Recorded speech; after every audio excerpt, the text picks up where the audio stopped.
భారత్ పై మరోసారి ట్రంప్ నోరు పారేసుకున్నారు. రష్యా నుంచి చమురు కొనుగోళ్లు ఆపకపోతే మరిన్ని సుంకాలు విధిస్తామంటూ వార్నింగ్ ఇచ్చారు.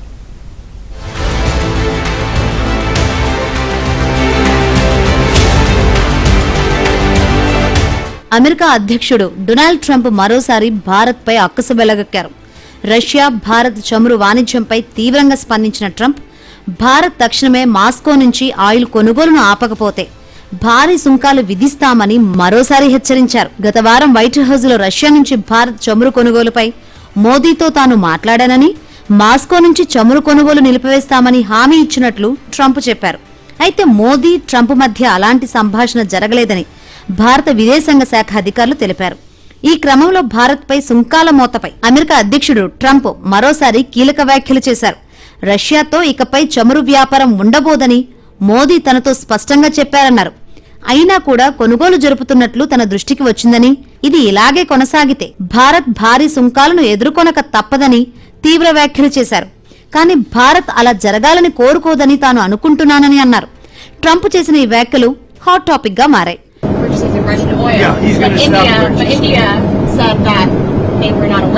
Well, then they're going to just keep paying a lot of tariffs.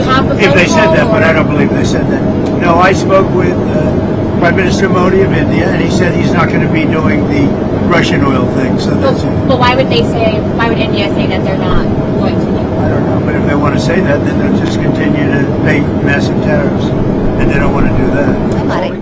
America అధ్యక్ష భవనం వైట్ హౌస్ లో ఉక్రెయిన్ అధినేత జెలెన్స్కీకి శుక్రవారం చేదు అనుభవం ఎదురైనట్లు తెలుస్తోంది. పుతిన్ ప్రతిపాదించినట్లు డొనెట్స్క్ ప్రాంతాన్ని రష్యాకు అప్పగించాలంటూ జెలెన్స్కీపై ట్రంప్ తీవ్రస్థాయిలో ఒత్తిడి తెచ్చినట్లు సమాచారం. బహిరంగ వేదికలపై కీవ్కు తొమహాక్ క్షిపణులు ఇచ్చి పుతిన్ను ఇరకాటంలో పడేస్తానని చెప్పిన ట్రంప్ సమావేశ సమయంలో మాత్రం పుతిన్కు అనుకూలంగా మాట్లాడడంతో జెలెన్స్కీ అవాక్కైనట్లు ఫైనాన్షియల్ టైమ్స్ పత్రిక కథనం ప్రచురించింది. ఈ డీల్ కు అంగీకరించకపోతే పుతిన్ ఉక్రెయిన్ ను సర్వనాశనం చేస్తాడని జెలెన్స్కీని ట్రంప్ బెదిరించినట్లు తెలుస్తుంది. అయితే వైట్ హౌస్ గాని జెలెన్స్కీ బృందం గాని కథనంపై స్పందించకపోవడం ఆసక్తికరంగా మారింది.